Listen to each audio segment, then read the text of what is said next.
We're continuing with the evidence and the forensic linguistic analysis of Ian Whiffin in the Karen Reid trial.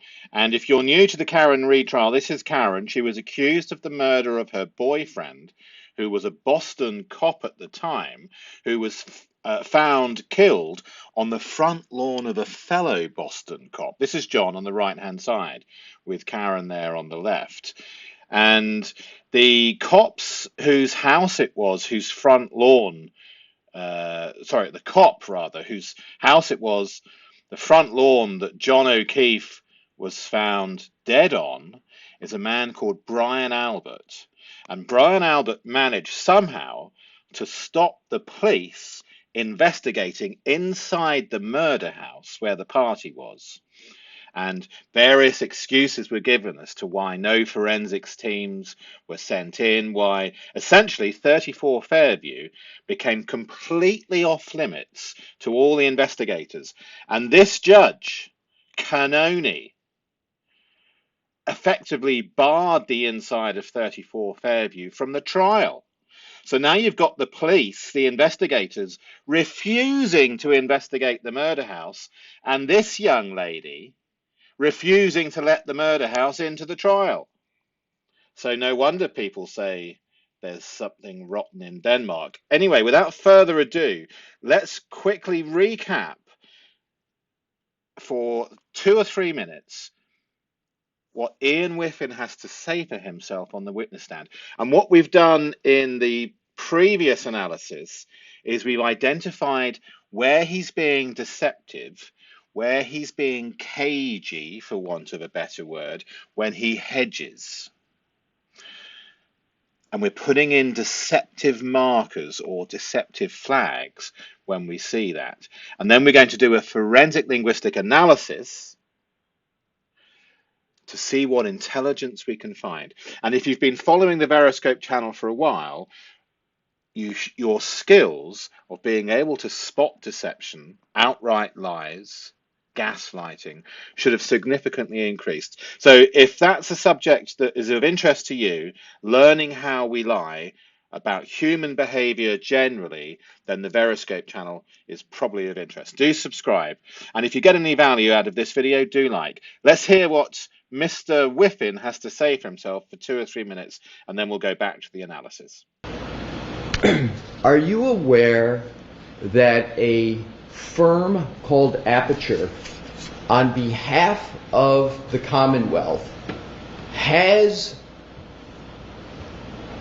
submitted a report that states that there was a trigger event at 12/31/56 that they... This is Robert Alessi, who unbelievably is in his late 60s now, a boxer and one of the world's best attorneys. If you're learning about the law, or if you're here to learn about attorneys at trial, in trials rather, Bob Alessi is a fantastic example to learn from. Let's listen in detail. Referred to as the supposed collision. Are you aware of that? Objection. Sustained. I recall seeing a report. Sorry. You don't have to answer that. Sorry, That's okay. Okay, so everybody's sensitive about Aperture and Ian Whiffin having to answer questions about Aperture. And it's because we know that there are problems with the maths. Aperture have findings which are different than this guy. And yet they're on the same team. They're both on the prosecution side. So they're going to have to attempt to hide this rather inconvenient fact from the jury. Let's see how they get on.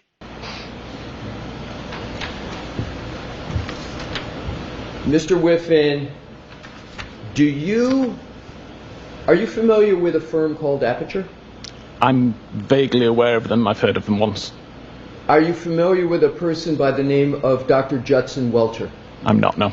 But you're familiar with the firm Aperture? I am. And do you know that the Aperture firm is working on this case? That's the only reason I'm aware of this company. Right. And do you know that the Aperture firm has used your data in your report? Do you know that? I believe I saw something about that. Do you believe you saw something, or do you know that they've used your data for a report in this matter? I recall seeing a report. I don't recall whether it was my data that was being referenced. Do you recall? Okay, so he's obviously being extremely cagey and he's hedging, isn't he? He's being deceptive. Let's have a look at that in detail. The problem, you see, is the Aperture report shows a trigger event at 12:31, which is where the prosecution say Karen hit John with her Lexus car in reverse. But Whiffin, who you've just seen, his data, his movement of John's telephone starts 18 seconds later. So in other words, the prosecution's own witnesses and own experts that they've hired, one of them's saying the crash happened at 12:31:38, and another one of them is saying that John's telephone miraculously decides to get up from the crash site and walk 84 feet in a westerly direction towards the entrance of 34 Fairview. 36 steps or 84 feet. And the other problem they've got is there's another guy on the prosecution's team who has measured from the flagpole to the front door and effectively the side door, although there may be a foot or two difference, is 72 feet. So here's the problem, that the prosecution, and this is why we saw Whiffin become extremely sensitive and started to be a bit vague and started to sort of hedge and maybe not quite answer the question or be evasive. Did you notice that in his answers? And previously, if you watched part one of this analysis, we recognize that when he's being honest, when he's flowing with his truth, we don't see this linguistic pattern of the hedging to the extreme that we've just seen it. And this is the problem. You see, if we look at the prosecution's evidence, all of it, as opposed to little parts of it that they want to show the jury deliberately. In other words, here's the photograph of here's the evidence in the photographic evidence, and they've used a pair of scissors and cut it in half, and they're only showing the jury. They're only showing the jury the half that they want. Quite naughty, really, isn't it? And I believe it's against the rules. I believe it's against the Brady rules, but I doubt if Whiffin knew that. But perhaps Brennan, the mob lawyer, prepared to cut corners and do whatever it takes. I wonder why he was hired. Well, he's prepared to do it. So what they've done, just to put you into the picture in case you haven't seen part one, is rather than use this guy's actual report, someone has changed it to a PowerPoint presentation, a slideshow. And miraculously, they've left off all of the all of the evidence which shows that Karen is innocent, and they've included all of the evidence that the prosecution would like to use as their narrative to show her guilt. Selective.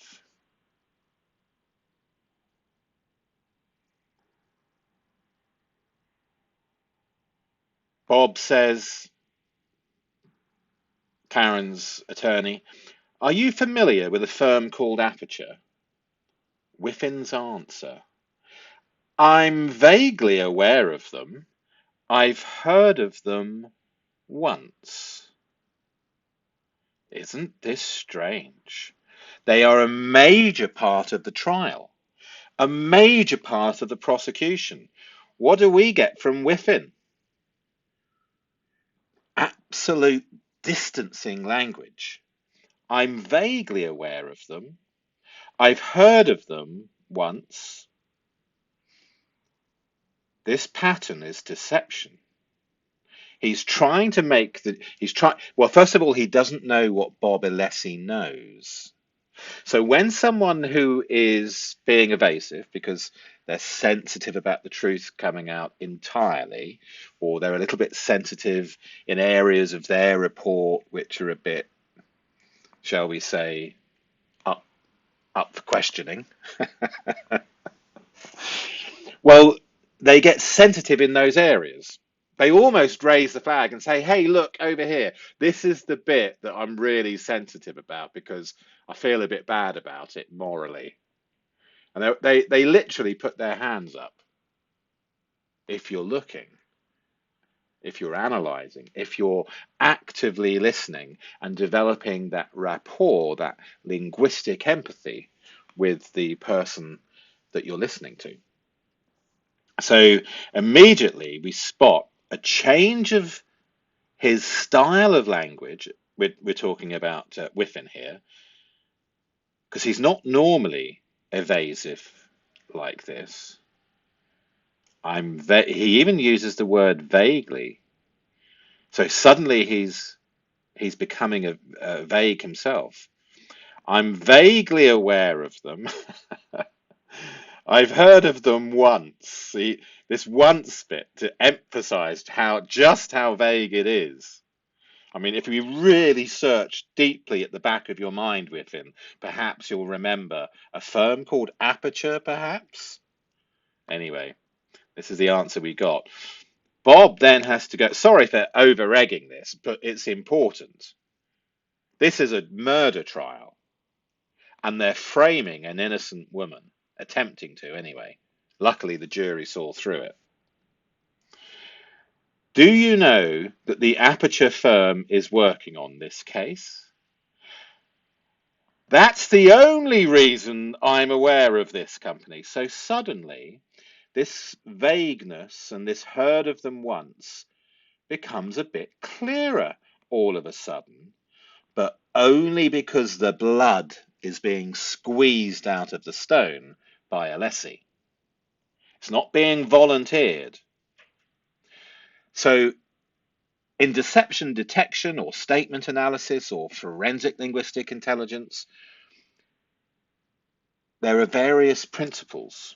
And a major principle, if you learn and absolutely own nothing more than this today, then it's been worthwhile watching the video. Are they conveying information or are they convincing you?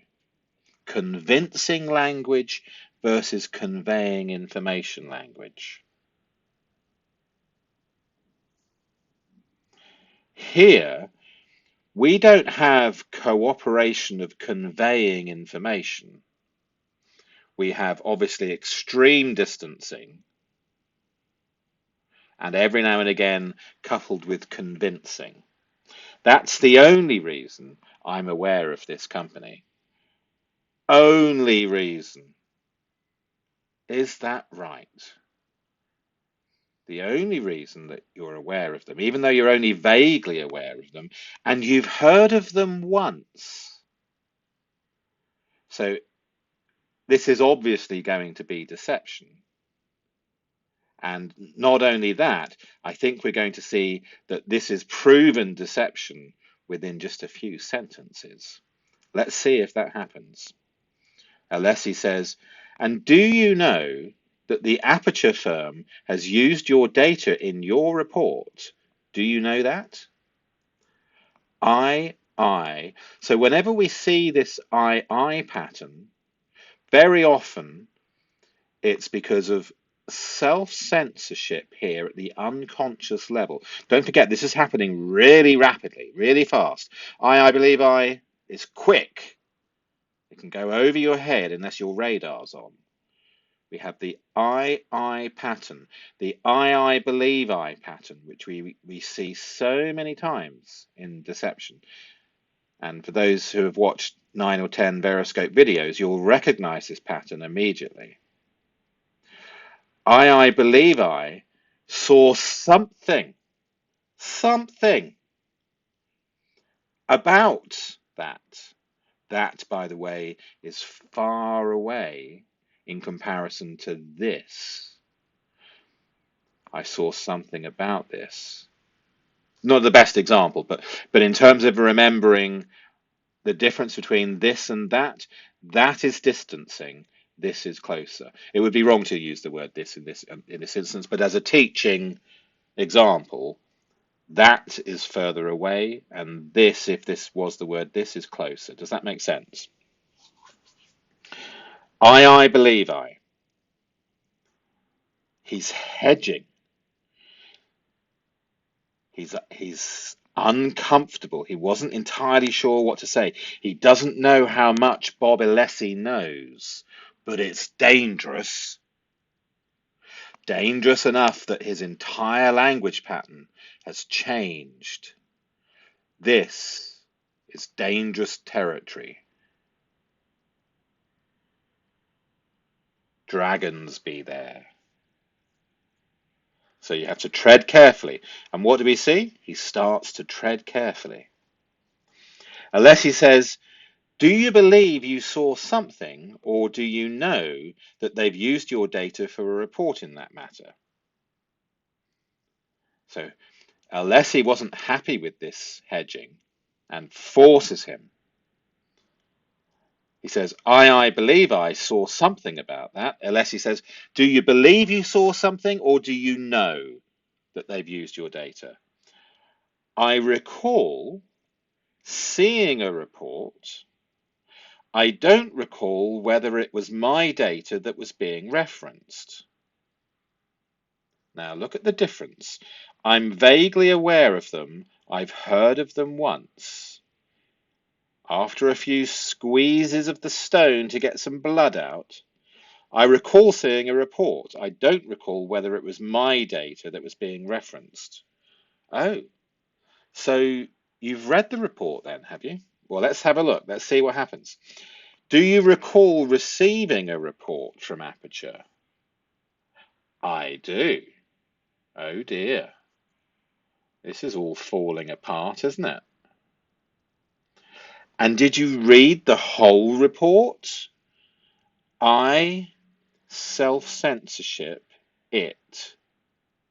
So his unconscious wasn't happy with what he might reveal, so it stops it mid-sentence and changes the pronoun to the article it was. It was a PowerPoint presentation, I believe. Yes. Yes. And then the surrender. I reviewed it.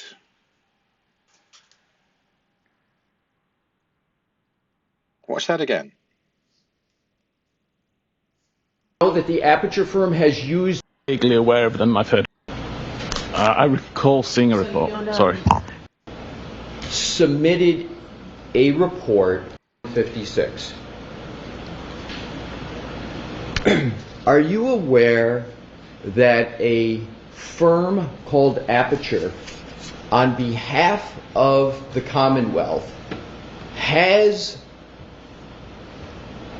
submitted a report that states that there was a trigger event at 12/31/56 that they refer to as the supposed collision? Are you aware of that? Objection. Sustained. I recall seeing a report. Sorry. You don't have to answer that. Sorry, apologies. That's okay.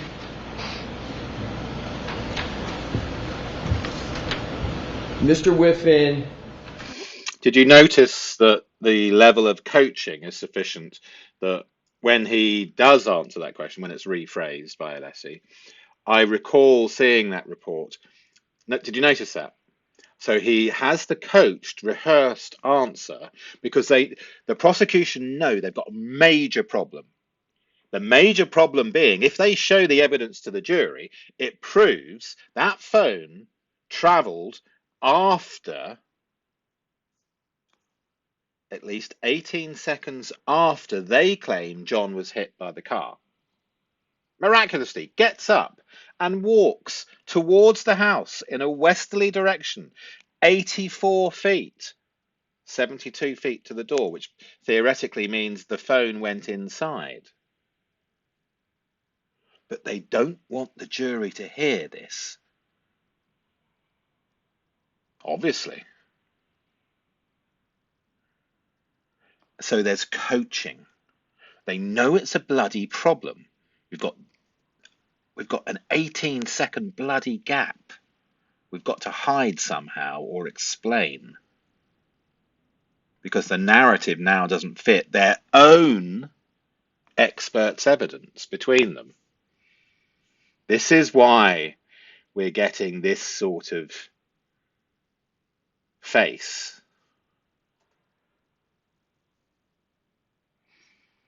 Now they're going to attempt, well, first of all, they don't know how much Alessi knows. They kept his report out of the trial, or attempted to anyway, and attempted to replace it with a PowerPoint, only showing the inculpatory parts.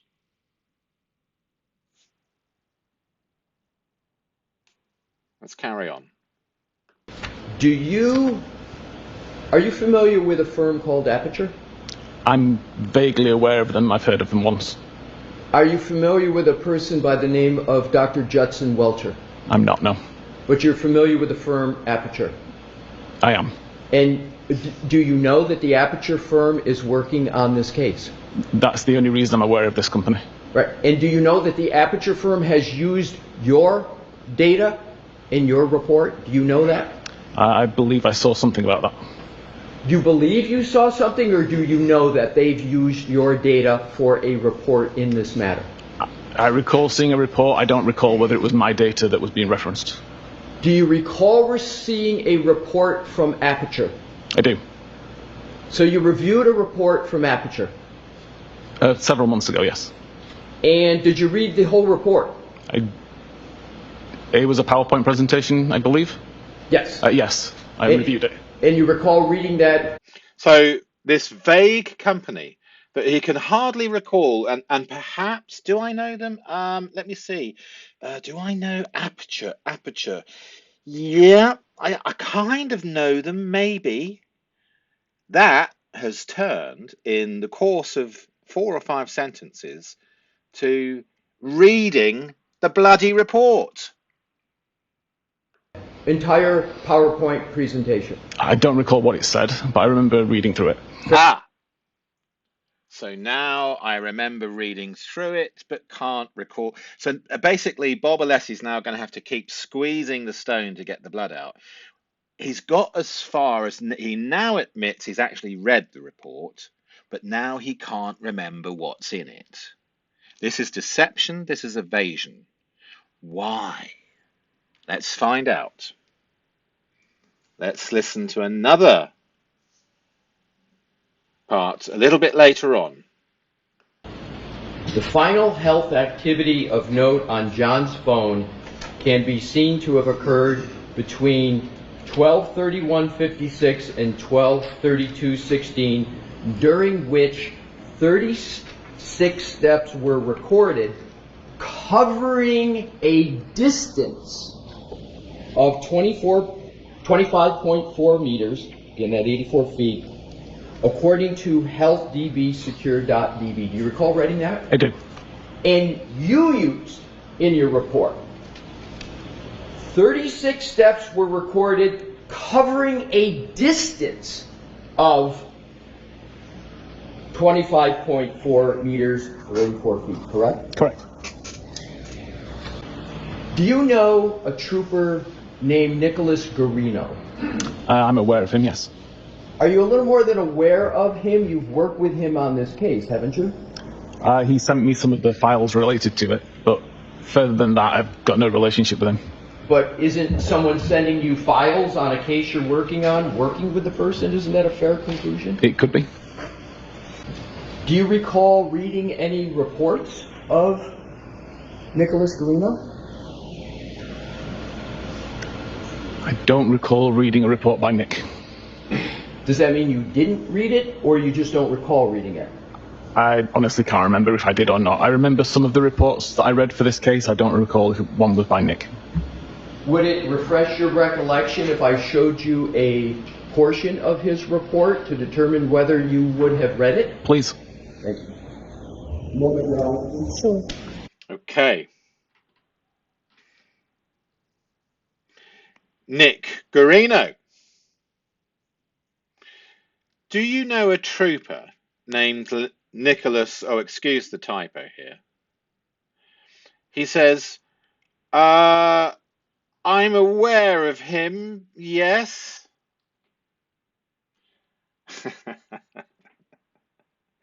So immediately we have sensitivity about whether or not he knows this trooper.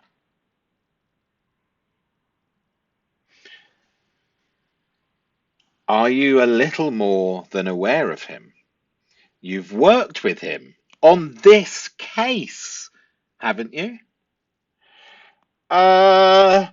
He sent me some of the files related to it, but further than that, I've got no relationship with him. No one's asking you. So see the minimization, see the hedging, see the reluctance, the distancing, the convincing, the lack of cooperation and conveying. He sent me some of the files related to it, distancing, distancing, distancing, distancing, absolute shoving this strange trooper that he's kind of aware of. Alessi's having none of it. But isn't someone sending you files on the case that you're working on, working with the person? Isn't that a fair conclusion? Doesn't want to say that working with him on the same case and sharing files and emailing each other and talking is working together. So instead of admitting how bloody ridiculous and stupid he was for pretending that this isn't true in the first place, or at least gauging how much does Bob know before the surrender. And when a witness does that, gauge how much you know before the surrender, it's because they're hiding things normally. We get it could be. So he doesn't even accept that if you're working with someone on the same case and sharing files with each other, that you're working together. But he says it could be because he wants to continue this minimizing pantomime. Why? Why is he minimizing knowing somebody, do you think? So we've got minimizing knowing Aperture, because unfortunately if you bring to the jury's attention the impossibility of the two prosecution expert witnesses having different stories, different times, prove the telephone went walkies after the accident or the collision that the prosecution say happened. Now, the more you know about Aperture and the more you know about their report and the more you know about this trooper, Nicholas Garino, the harder it is to say that you don't know about the fact that it's impossible with Aperture's report and this guy's report for John to have been hit by Karen. The two of them together, Whiffin and Aperture, prove, if we are to believe them, that Karen is innocent, and it's impossible for her to have done it, because that phone. I know the house suspects have magic phones that all call each other during the night, and all text each other and only each other and answer each other's telephones and end the calls and text back and open the text and reads them. Their telephones are all magic, but we didn't know that John's telephone was magic until now. But they want to hide the fact that unless John's telephone is magic, which it isn't, but unless it is, their story falls apart and Karen's innocence is proven. This is why we're seeing this extreme hedging. Do you recall, Bob Alessi says, do you recall reading any reports of Nicholas Guarino? I don't recall reading a report by Nick. Oh dear, we covered this in part 1. We're just going into more detail now. Oh dear, this is a poker tell, isn't it? I'm aware of him, yes. I've got no relationship with him. Could be. I don't recall reading a report by Nick. Oh. It's no longer Trooper Garino. Now it's Nick. We're only 4 sentences in.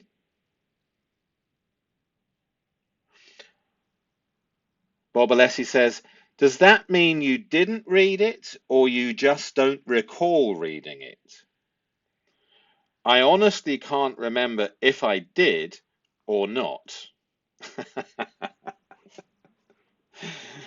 I remember some of the reports that I read for this case. I don't recall if one was by Nick. Bob Alessi. Have you ever had any conversations with Trooper Nicholas Garino? Very briefly, but you have. Did Trooper Garino tell you that he measured the distance from the flagpole to the front door and it was 72 feet? Did he ever tell you that? Objection sustained. The jury is not allowed to know about this really dangerous error and problem that the prosecution have. The tag team of Brennan and Cannoni know the danger of this 72 feet and keep it out. Alessi has to rephrase. Did you ever have a conversation with Trooper Nick Guarino, excuse the spelling mistakes and the transcript errors, about the distance from the flagpole to the front door of 34 Fairview? Maybe, etc. Let's listen. Yes. Show Mr. Brennan? Yes. I just want to make sure I got the entire reports. Mr. Whiffin, Thank you. And may I stand by the witness, Your Honor? Thank you. I am providing you with a document, and I would ask if that refreshes your recollection as to whether you've read a report of Mr. Garino. A report or this report? This report. Thank you, Your Honor. Okay. Okay. So, Judge Cannoni, she says a report or this report. Very good, Judge Cannoni. Maybe you've been paying attention during the statement analysis classes. Articles are extremely important. So, a gun is different from the gun, isn't it? A gun is something that you're less likely to have knowledge of than the gun. A gun, you're less likely to be intimate with, probably haven't touched. The gun, however, perhaps you've seen before, perhaps you've handled before. So articles are extremely important, and they're also instinctive. They come out from the Broca area of the brain responsible for language production, at conversational speed so quickly that we don't select Should we use a, or should we use the? We don't. It just comes out instinctually. And so therefore, if it comes out instinctually where it's correct for the truth, but wrong for the fabrication, wrong for the lie, that becomes its own little tell. Interesting that the judge wanted to clarify a report versus that report, isn't it? I don't recall ever seeing this report. This report is closer to you psychologically than that report. Notice Whiffin says this report. The judge said that report.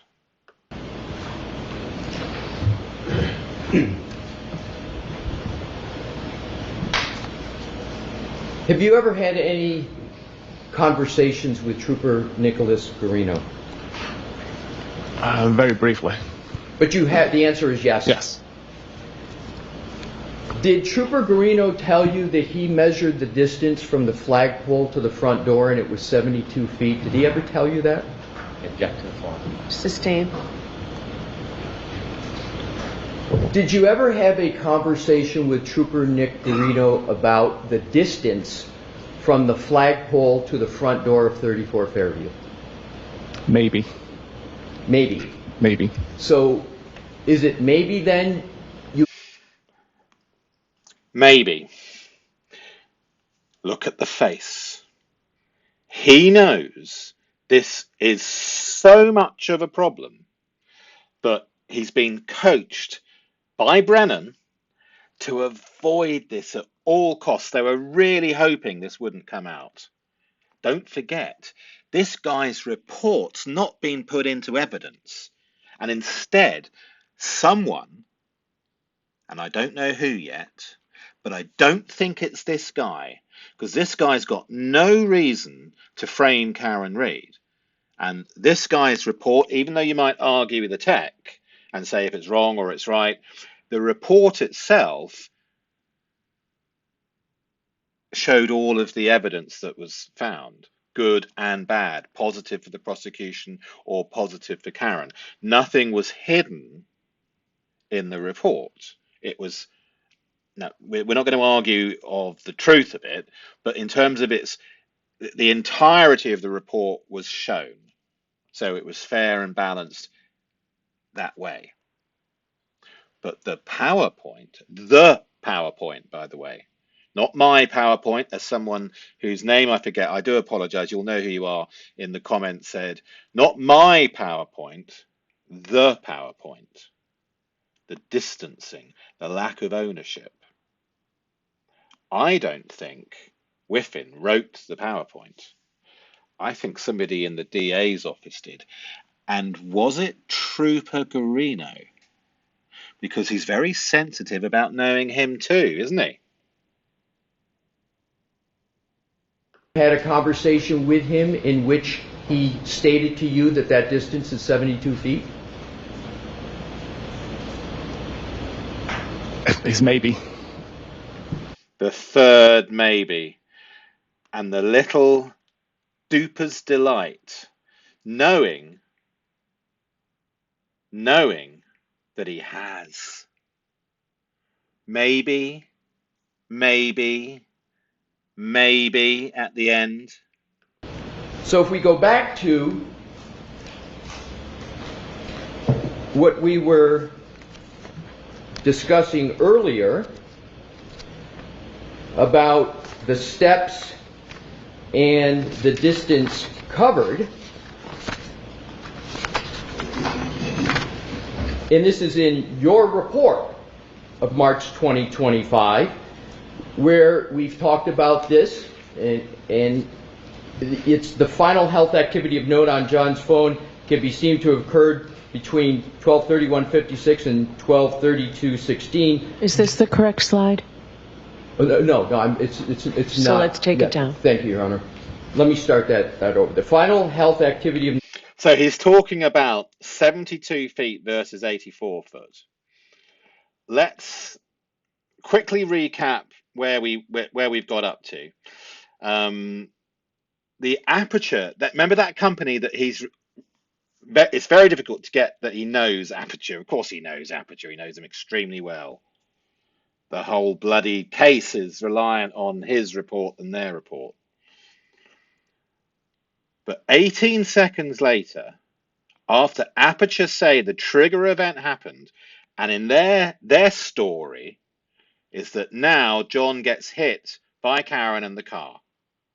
John goes flying, everything he's holding goes flying, including the phone, somewhere.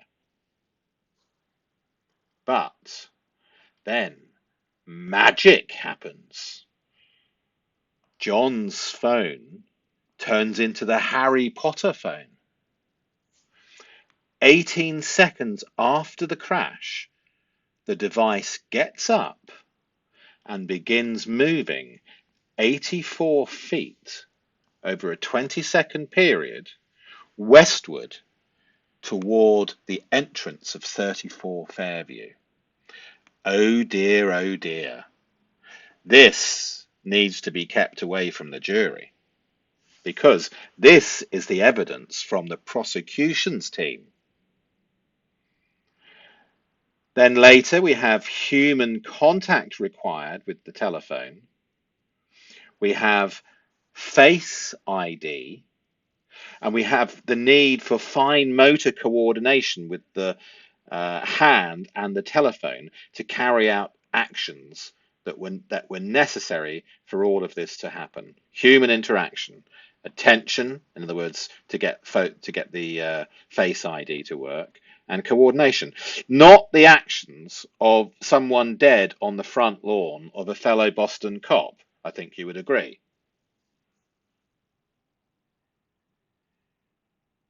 So, if the prosecution theory is correct, John O'Keefe was struck by the vehicle,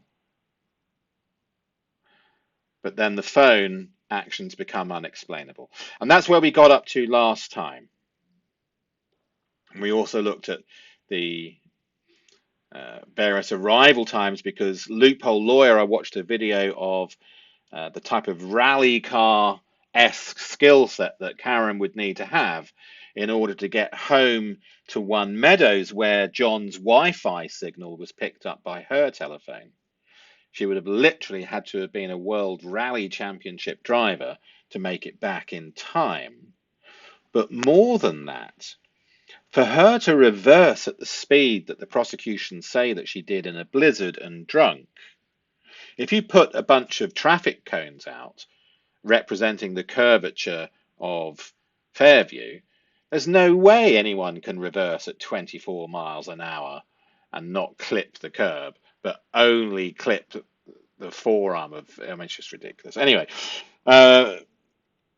Karen, I don't believe, has these skills, and it's moot anyway, because there's other evidence that this prosecution theory didn't occur. So that's what we covered in the first part, if you want to go back.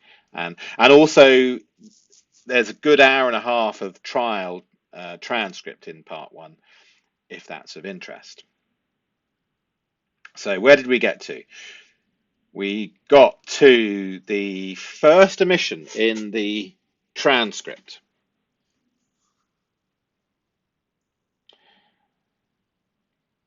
Bob Alessi asks, isn't it correct that in your report that you mentioned in your March 25 report, that you had more of a description of what was happening at this time with the phone, etc.?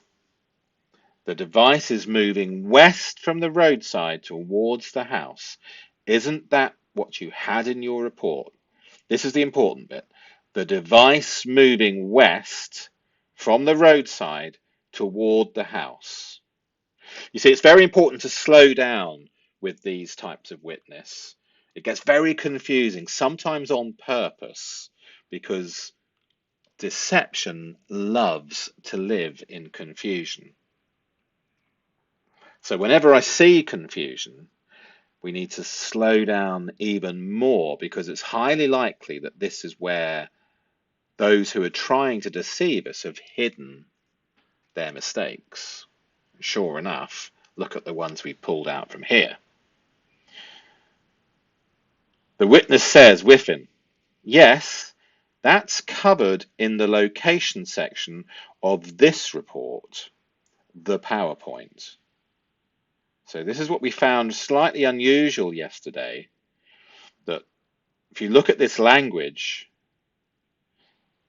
so rather than admitting that yes, the phone is moving towards the house, 84 feet, which is past the front door.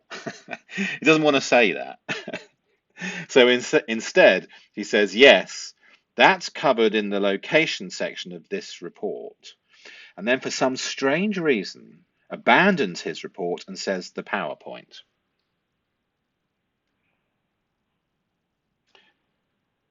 Not my PowerPoint, the PowerPoint. Alessi says, so there is no statement in this timeline under any type where you had concluded that at this time the record showed that the device was moving west from the roadside to the house, correct? The location, etc., was moving westerly. The accuracy was increasing, so it didn't intrinsically prove the device was moving. So we're still not getting a direct answer. We're still getting the type of linguistics which is really confusing. Accuracy was increasing. Didn't intrinsically prove the device was moving. Well, this isn't what you said in your report. And it's also not what the question asked. The question was, did you include this in your timeline? The technical explanation about accuracy is additional information not requested. So a principle of statement analysis is, are they adding unnecessary language? Are they explaining also with unnecessary language? So then we start getting multiple deception flags in. By the way, I might mention this every video. Individual deception markers or flags by themselves indicate very little. It's only the clusters and the superclusters of the deception markers that begin to tell us a story. So very often when somebody is new to statement analysis, we'll put in a deceptive flag and they'll rightly say to themselves, well, that's not true because I do that, or I often say that and I'm not lying when I say it. And they're right. They're absolutely right, and they're being honest and true because that's what they do, and they're not lying and they're not being deceptive. And so that just goes to prove that a deceptive flag doesn't necessarily mean by itself that the person's being deceptive. Sometimes it's just the way people speak, it's coincidence, and even the most honest of statements has these flags in it just through happenstance and coincidence. So it really is the clusters and the superclusters that we need to look for. Anyway, Bob Alessi says, my question, Mr. Whiffin, is straightforward in this sense that I'm just looking for an answer of whether on this timeline you included the analysis that you had in your report.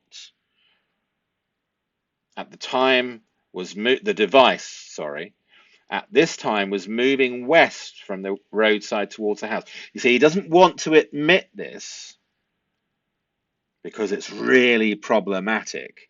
And he's probably promised not to admit it too easily. Did you include it in that time?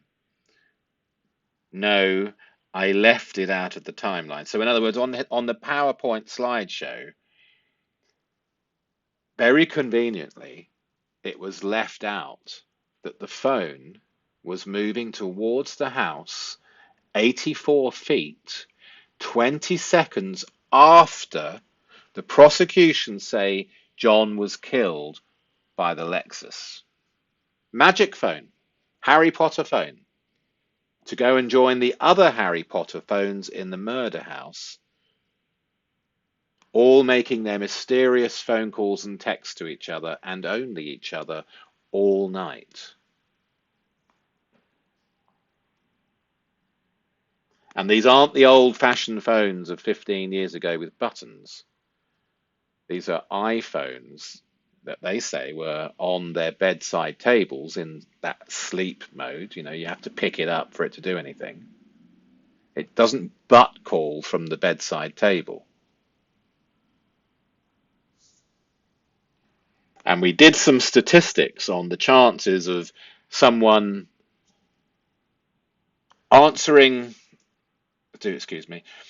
answering the butt dial, talking for 20 seconds, both of you ending the call. They forgot how many steps it takes. So make the call, answer the call.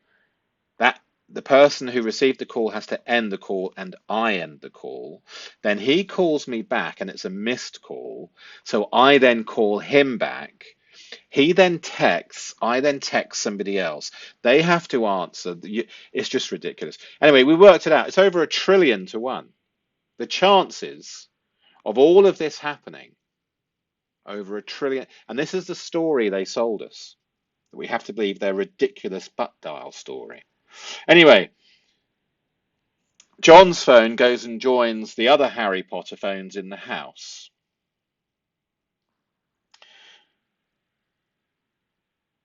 Let's go back to Whiffin. Why did the brain require 3 asks before the direct answer? The first response, he deflects to the PowerPoint, different location than the timeline. The second response, he provides that technical justification. And then the third response, the direct admission only after Alessi repeated increasingly specific questions. And normally he would have been given objections and the judge would have sustained, and he would have had to have regrouped. This occasion, Whiffin was squeezed hard enough that a drop of blood came out. So we've got a pattern that suggests the topic is sensitive. The brain resists direct acknowledgement of omission until forced by the narrow yes-no questioning style of Alessi. Why does this matter? Remember from the addendum, moving west from the roadside towards the house, Whiffin's own report that the prosecution tried to leave out. Because, of course, this is absolutely damning, isn't it? This is after the prosecution's other witness, 20 seconds, or 18 seconds, I do apologise, do need to be accurate, don't we? 18 seconds or so after John was meant to have been hit. Do you remember? The phone gets up and starts walking 84 feet towards the front door of 34 Fairview. The prosecution had to hide that, and they were almost successful, but Bob Alessi, the expert that he is, stopped them achieving that. So let's give Alessi the Sherlock Observation Award. The disappearing pronoun. Watch what happens. Pronouns are instinctive. When they disappear, sometimes, remember it's only the single flag, doesn't necessarily mean anything by itself. We look for clusters and superclusters. But sometimes the individual I, when it goes missing from a statement, the person is removing themselves slightly psychologically from the statement. And we then start to ask the question, why?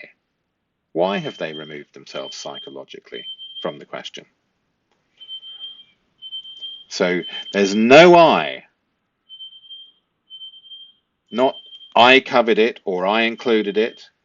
The information is covered somewhere, but we have the psychological distancing from the personal decision.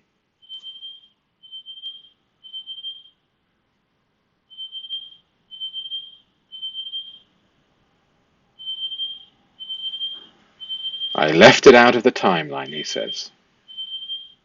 We see the I return. Do you see? Why this matters? Pronouns are instinctive.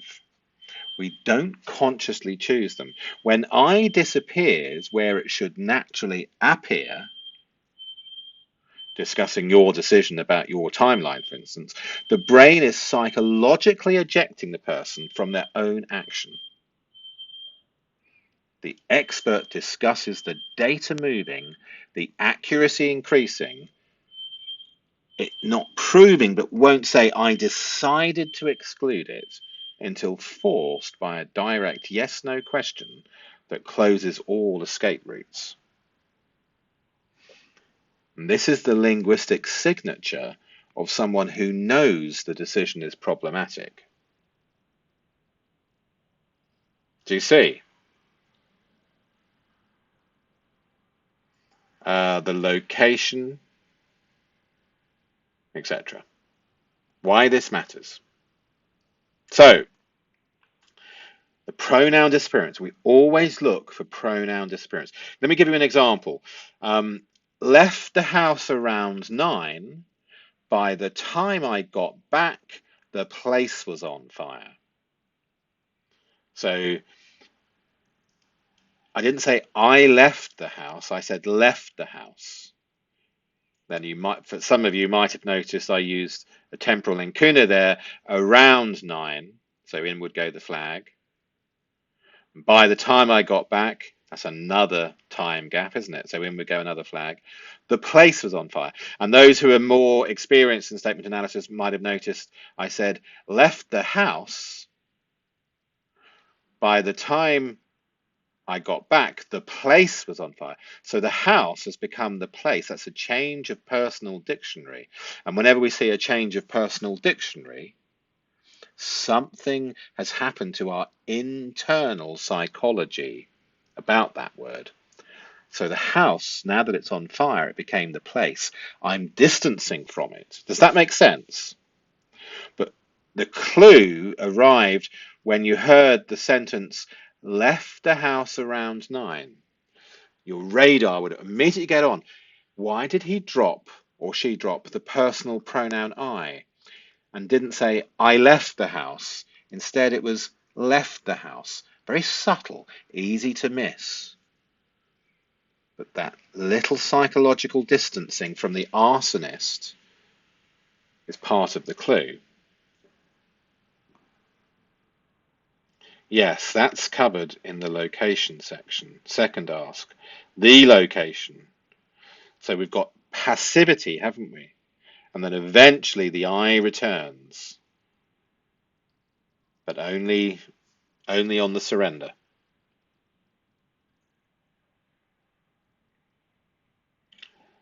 The data moved, the accuracy increased. It didn't prove. There's all of these distancing, passive voice.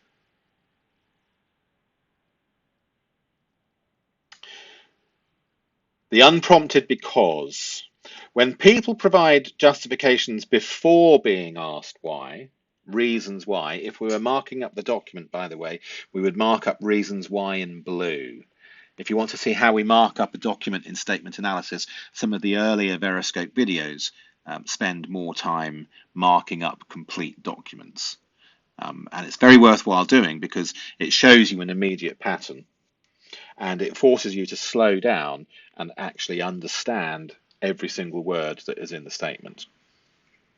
A real problem of mine is I like to skim through it and understand immediately. So I do need to slow down, and marking up the document forces me to do that.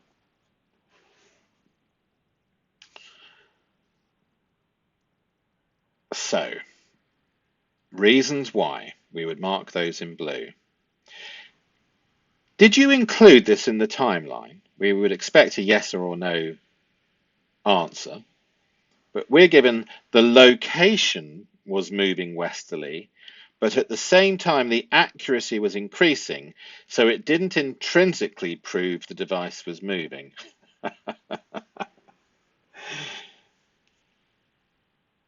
Did you include it? The answer prioritizes why it wasn't included.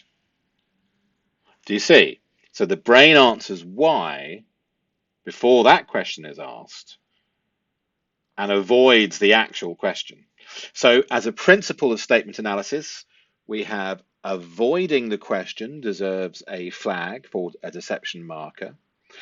and changing the question and answering the changed question. Subtle, but they also deserve their own markers.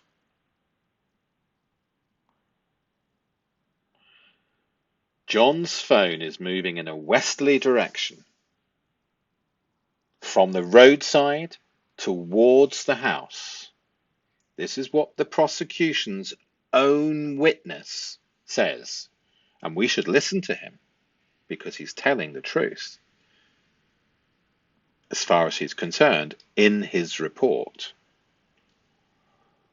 But what do the jury see?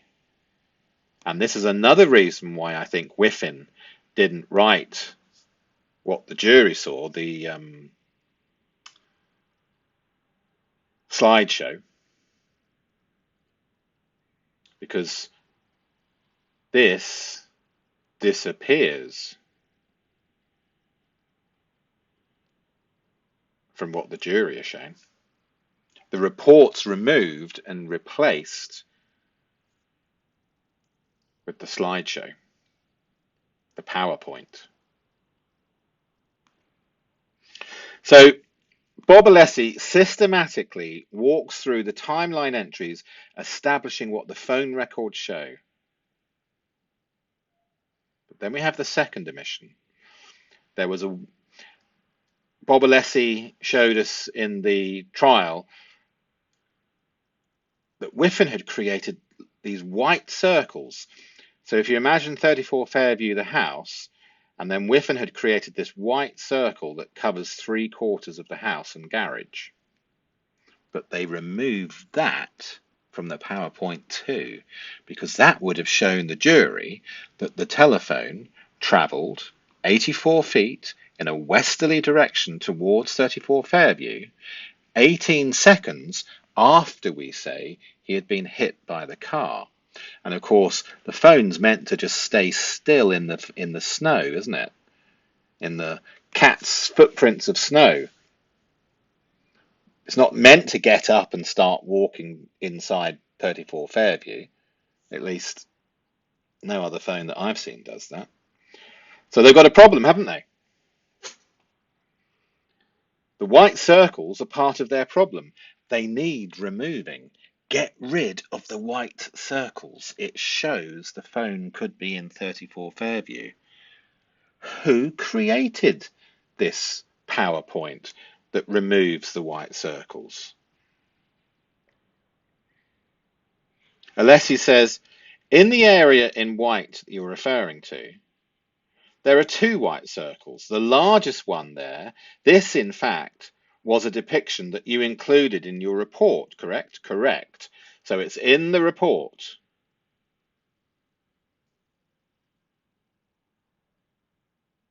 I don't know if it's worthwhile trying to show you that.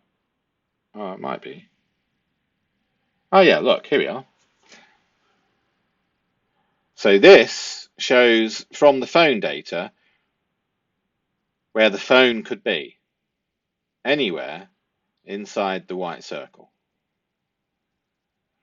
And it travelled miraculously after the accident all the way inside, and then miraculously later when they dragged John's body out into the snow, travelled all the way outside again and ended up underneath John. But they had to hide that from you and the jury, or attempted to anyway. Or more accurately, Brennan attempted to.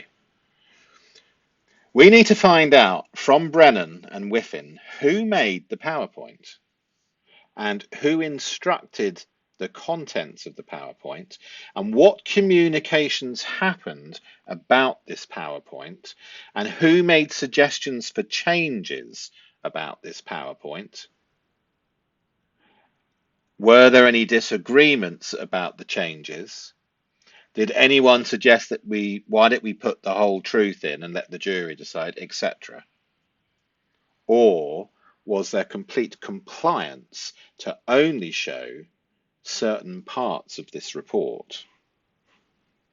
We need to find out. If anybody knows any more about that, do put it in the comments for those who are case experts. So where are we? Where were we?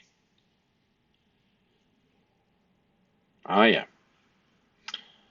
Interesting and notable. You did not include that depiction in your timeline that you discussed with the jury yesterday, did you? So Alessi is pointing out that yesterday they didn't show the truth. They showed a PowerPoint that didn't include this fact.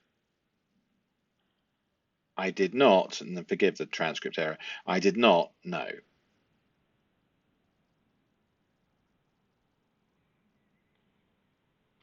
But it was important enough for you to put that depiction in your actual report, correct? Correct. Of course it's bloody well important enough. You wouldn't leave out of a genuine report, and to be fair to Whiffin, he hasn't. Look, he's been honest in his report.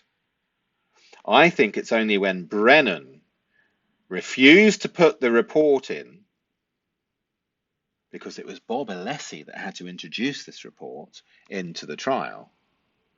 And I think, does Brennan try at the very end to sneak it in via him? I can't recall. But basically, Brennan hasn't put this report in, and he hasn't put this truth on the PowerPoint. He's being selective. Has he crossed the Brady lines? Because you're not supposed to hide the truth from the jury. Perhaps a trial expert or a legal expert can tell us if he has crossed the Brady lines and what will happen if that is the case.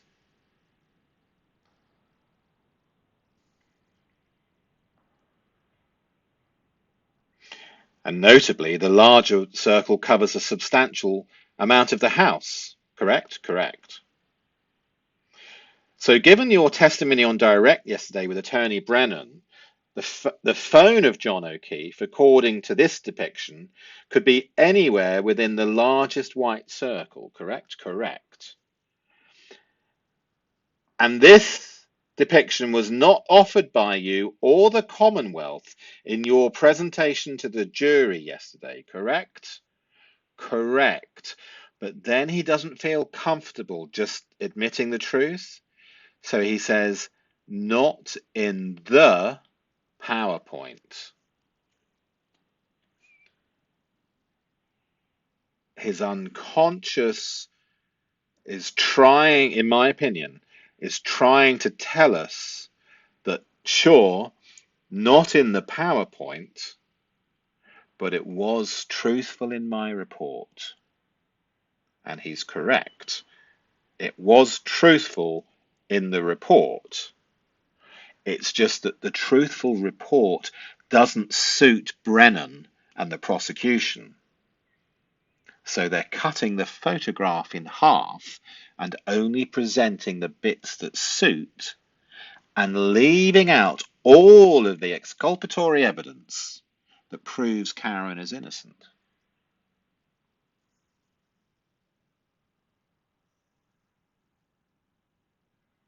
The 6 correct responses in the pattern, correct, correct, correct, etc. Single word confirmations, no elaboration, no explanation, no justification necessary. But the final answer, we had that it needed the support, not in the PowerPoint. It deflects responsibility to the presentation format rather than a personal decision. Do you see? Not in the PowerPoint. I think Whiffin can tell us more about this PowerPoint. And I don't know whether or not those who know how can get the communications between Brennan and Whiffin about this PowerPoint, and who else is included in the email chain, and who actually wrote and designed this PowerPoint. and who decided on its contents, and more importantly, what arguments were there to remove or include important evidence. That will tell us a lot about Brennan and others.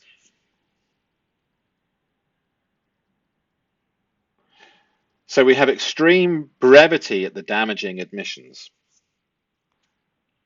Experts typically elaborate, explain, provide context, but when language suddenly shrinks to the minimum at maximally damaging questions, this reveals that the brain is trying to minimize exposure. They're quite happy to pontificate, every expert is, aren't they? They're quite happy to pontificate on and drone on and bore the hell out of us with all of their techie stuff that, we can hardly understand. But now that it's damaging, now that the truth's coming out, now that it's dangerous to the prosecution and that the defense are showing the truth, we get maximally dangerous to the prosecution only, and the language becomes minimal. This is a pattern of extreme brevity at the damaging admissions. And this, although as a flag, all individual flags mean nothing per se, but we notice the pattern. We notice the pattern. Not in the PowerPoint. When admissions become maximally damaging, language shrinks. It's the psychological signature of minimizing exposure.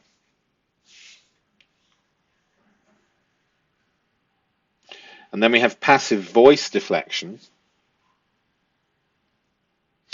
I didn't include it in the PowerPoint, would be active voice, taking personal responsibility for the decision. But we don't get that. We get not in the PowerPoint. We have absolutely no ownership. Not in the PowerPoint. Do you see? Active voice, I made the decision. Passive voice, the PowerPoint doesn't have it. PowerPoints don't decide what to include. That was passivity in his language. People do. He's hiding who. Passive voice distances from responsibility for excluding evidence that the phone could be at the house. So we always look for passive voice. It's extremely common in deception.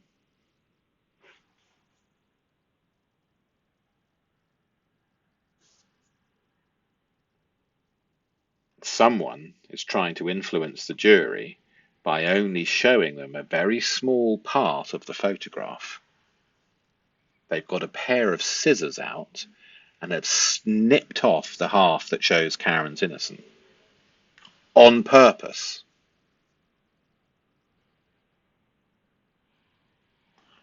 The impossible statement.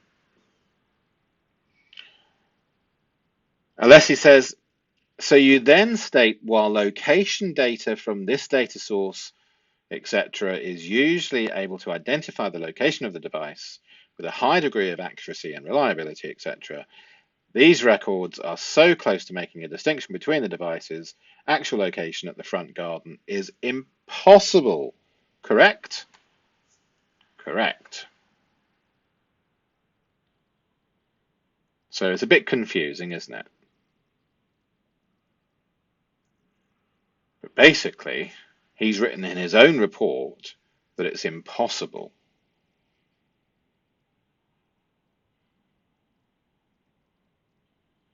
Your words, impossible, correct? Correct.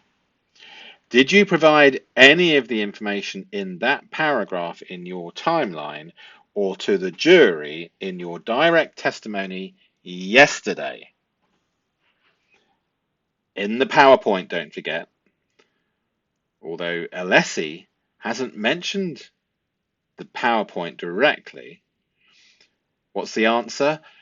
Not in the PowerPoint, no. Again, thanks to the person that identified we're not having the my pronoun. We have the PowerPoint. Whiffin doesn't like the PowerPoint because it's not his report.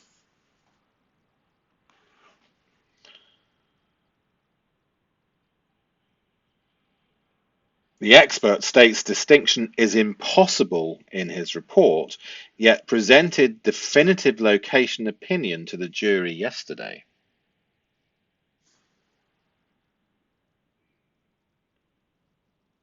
In the report, making a distinction is impossible, and in the jury testimony, a definitive location opinion is presented.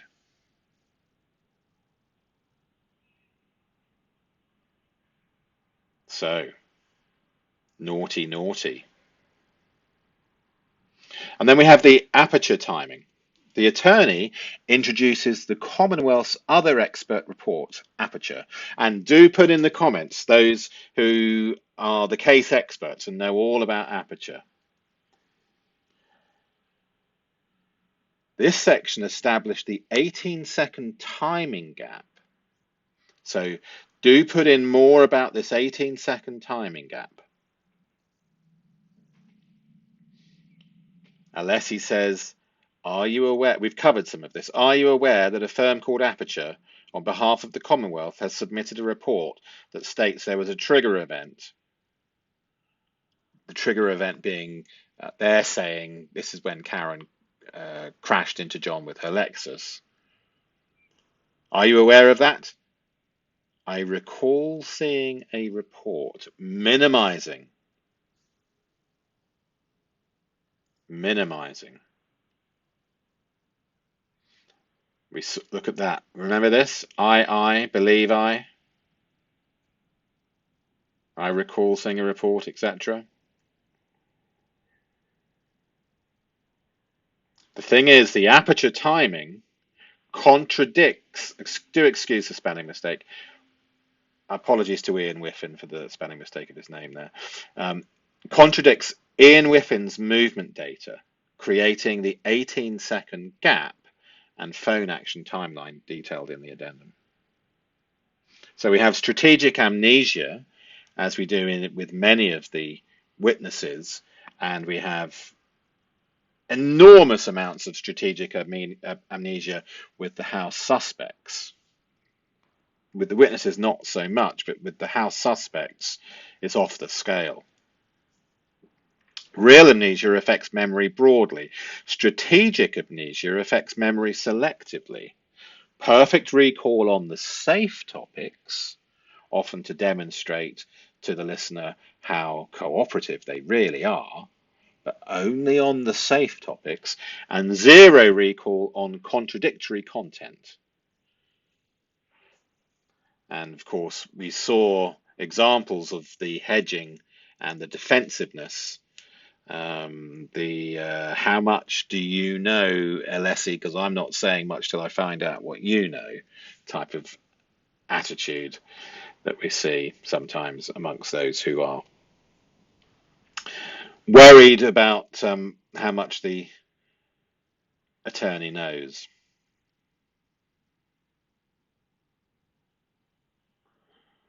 It was quite a classic example of a surrender process, wasn't it?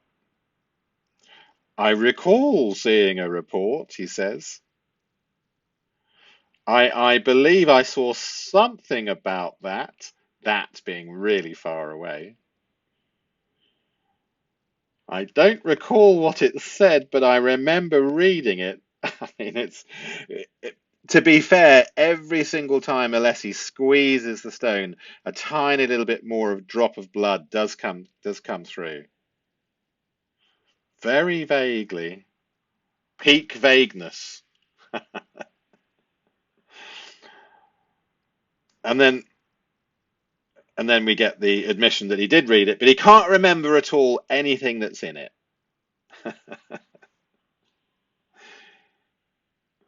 So, strategic amnesia. Why? Well, we know why. They have to stay away from the proof showing Karen's innocence. Deliberately. Now, to be fair to Whiffin, perhaps Brennan says, well, it's up to the defense to present their case. We're presenting ours. Maybe Whiffin, who doesn't know. I mean, he's a Brit. He's in the US. Maybe he doesn't know that you're not supposed to do that, and it's against the Brady regulations or rules. Maybe he just thought it was a bit strange that they only took some of his report and not the entire truth. I don't know. Certainly his language would lend itself that that is the case psychologically. He's not comfortable with the PowerPoint because it's not his report. It's curated, selected.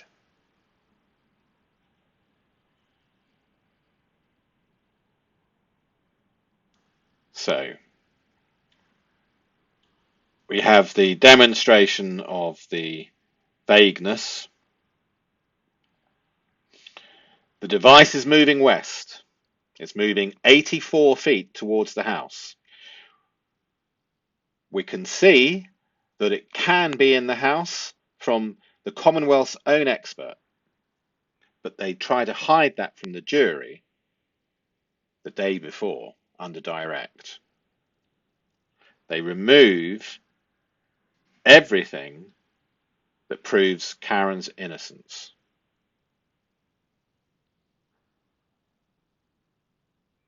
And then we have resistance to direct answers, brevity at damaging moments. We have that deflection to medium, the passive language, the memory qualifiers on contradictory evidence, the recalls, the I believes, the I don't recalls, the very vagues. But what we cannot conclude is why the expert made these choices, or whether the omissions in the PowerPoint were intentional or oversight. We cannot conclude the expert's internal mental state, or whether or not he was not at all happy with the PowerPoint that has been produced by somebody else. We can't tell or conclude whether conclusions about the phone location are accurate or inaccurate, and we can't tell or conclude what actually happened at 34 Fairview.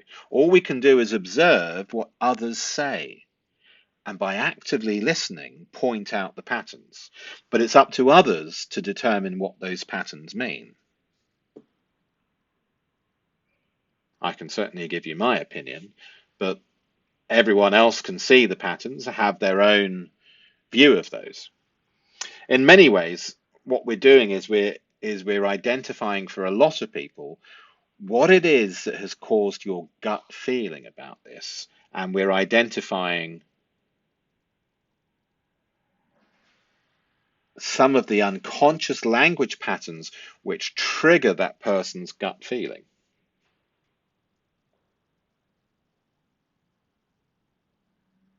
There's resistance when confronted.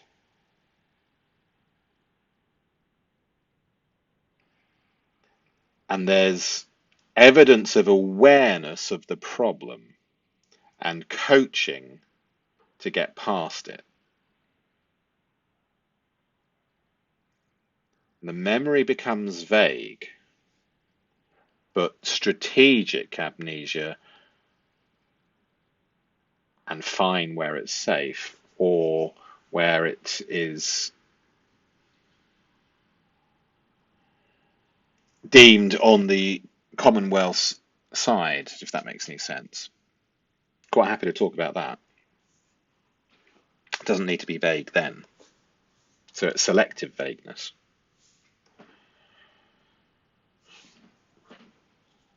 It's a real problem for the prosecution. To be fair to them, expertly, they did manage to keep most of this out through a mixture of confusion and missed. I don't know about you, but I find the whole thing really confusing and almost deliberately so. But the evidence, the real evidence, is there for those that care to look, and we certainly care, don't we? And then we saw the Nick pattern, didn't we? Before Alessi changes to the phone temperature, which we haven't covered yet, that's later on in the transcript, later on in the Alessi's cross-examination. But Trooper Garino's very sensitive to Whiffin.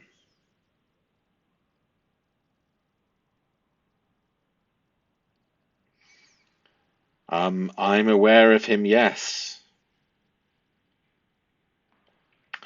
He sent me some files. I've got no relationship. Look at this. I've got no relationship with him. Active denial of the relationship. I've got no, this is strong. He doesn't want to know him. Did he make the PowerPoint?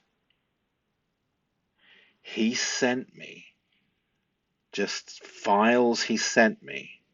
There's been some file exchanges, but I've got no relationship with him. Do you see? It's really defensive. There's something up with these two. He is very sensitive about it.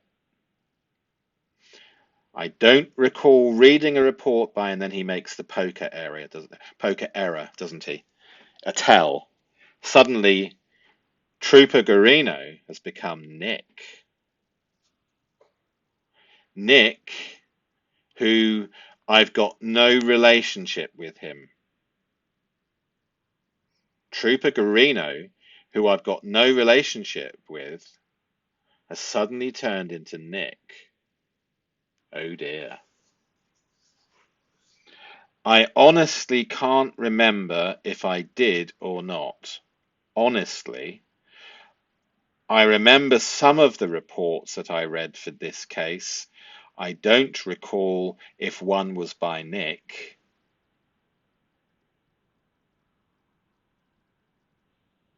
Remember is sensitive. If I did or not. So he will not commit. When they will not commit, we don't commit for them. If they can't say it, we do not say it for them. Gaslighters in particular, they like you to finish the sentence for them, or to reinterpret what they've said, and maybe even say to yourself, well, what they really mean is, and then you say to yourself something entirely different and convince yourself. And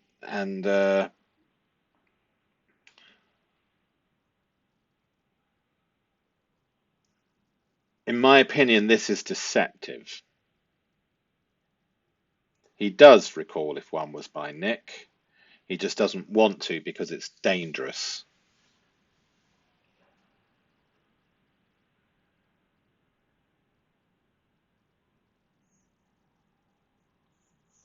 Why did he make this error? First names are automatic. It just slipped out. He couldn't help it. What a mistake. The poker tell.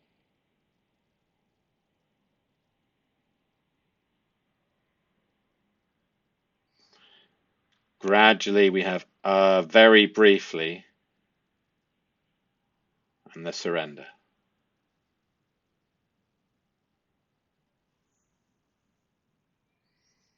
Trooper Garino measured 72 feet from the flagpole to the front door.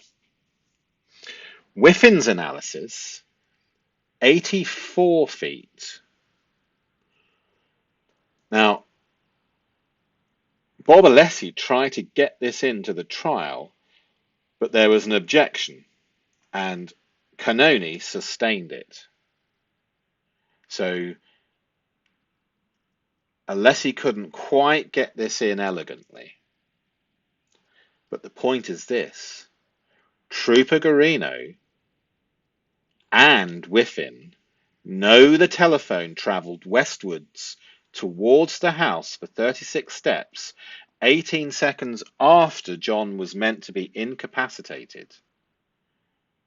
And that telephone not only walked 84 feet, because it was only 72 feet from the flagpole to the front door, the evidence suggests in that westerly direction that John's telephone entered number 34 Fairview, beyond the front door.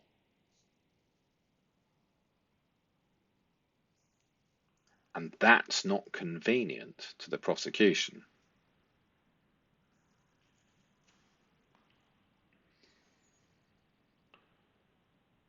Minimizing the relationship of Trooper Garino and Whiffin is important.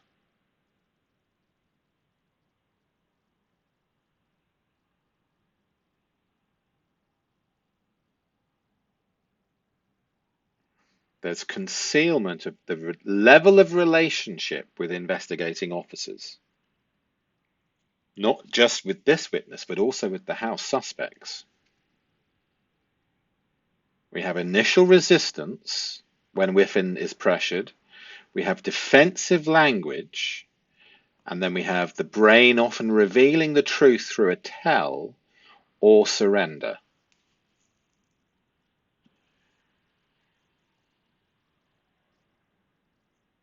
So the convergence. We have missing pronouns at certain times, the psychological distancing from the decision. We have unprompted reasons why. The brain anticipates the question needs an answer. This is a common pattern in deception. So they'll explain why when they weren't asked. A mixture of explanation and unnecessary language. We have extreme brevity at times from an expert. We have passive deflection. We have that memory cascade. Recall, believe, don't recall, very vague. And then we have selective amnesia. And we have changes of language as the discomfort increases. We have expected acknowledgements absent. Doesn't say I should have included that. That was an oversight. That was an error. You're right. Yes, we forgot that. Instead, the PowerPoint passive becomes the excuse for hiding the information from the jury that was in the report but not in the PowerPoint. The device is moving west. The expert says in the white circle that it could be in the house. The impossible statement is removed from the report, and the aperture timing is avoided. These all show the same linguistic signatures of psychological distancing with the missing pronouns and the passive voice, strategic amnesia, the memory fails only on the contradictory timing. We have defensive positioning with the unprompted justifications. We have minimization, the extreme brevity of language and the change of language at the damaging moments. And then we have the deflection through passivity, giving responsibility for these errors to the PowerPoint. The PowerPoint. So what was omitted the device moving to the house, the white circle covering the house, that it's impossible to distinguish the location, and the timing contradiction between the Commonwealth experts, all omitted. And how does the brain handle these omissions? Resistance, distancing, amnesia, brevity, deflection, minimization, and no acknowledgement or apology. The expert's automatic language patterns reveal what he cannot consciously control. These omissions were not innocent oversights. The brain knows they are problematic because each omitted element contradicts the prosecution theory. So what we can observe but not conclude, we have the different patterns all converging, but we cannot mind read. What you make of the patterns which we've observed is up to you. We can observe what the brain cannot help but reveal through instinctive language choices that bypass conscious deception, but we cannot assign exactly what they were thinking. So we've got part 2 to do, which we lead on to the temperature of the phone. And there are various things that happened, like not looking at the temperature or the weather of the day, but we won't go into that now. So the formal distance, 3 stages of the progression. I'm aware of him, yes. Not I know him. I'm aware of him. You're working together on a murder. But it becomes I'm aware of. How would you feel if someone that you're working with closely on a murder case said, oh, I'm aware of him? He's creating psychological distance on purpose, or possibly at the unconscious level. But I think he's aware. The relationship's denied. He's forced to admit that it's working together if you're exchanging files about the murder.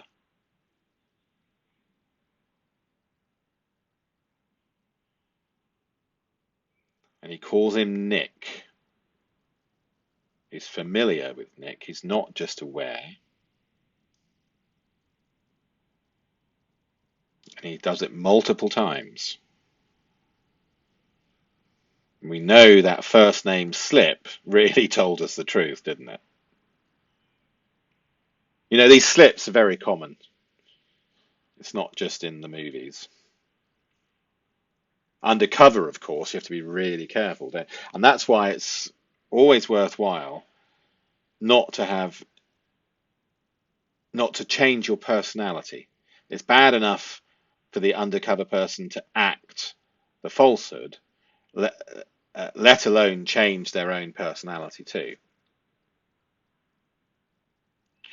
So Trooper Garino measures 72 feet, the flagpole to the front door, and Whiffin measures the phone moving 84 feet towards the front door after John is meant to be incapacitated. So either John was walking with the phone in his hand to the door, or somebody else moved his telephone. None of those explanations fit Karen being responsible.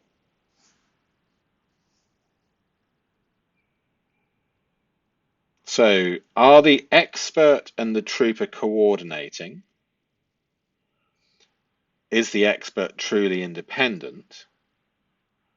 Why minimize the relationship? And what was discussed in these very brief conversations, emails, and communications, which he's very sensitive about? He claims, I've got no relationship with him. We didn't ask that. But straight away after that, he says, Nick, twice.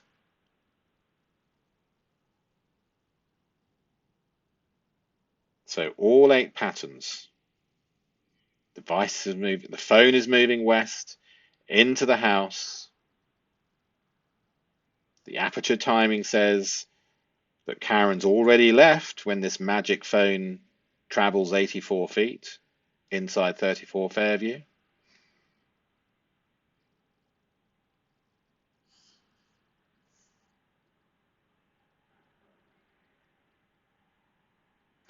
So I think that brings us to the end of today's VEROSCOPE analysis, where we'll be going into part 2 later on in the week, where we analyze Whiffin's temperature battery emissions.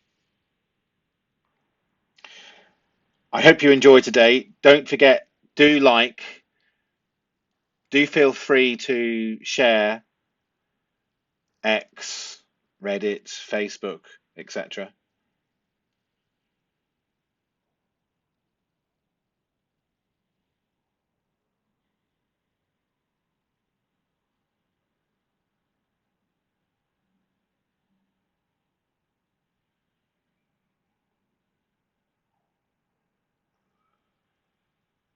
So that brings us to the end of today's report, and I look forward to speaking with you in the comments.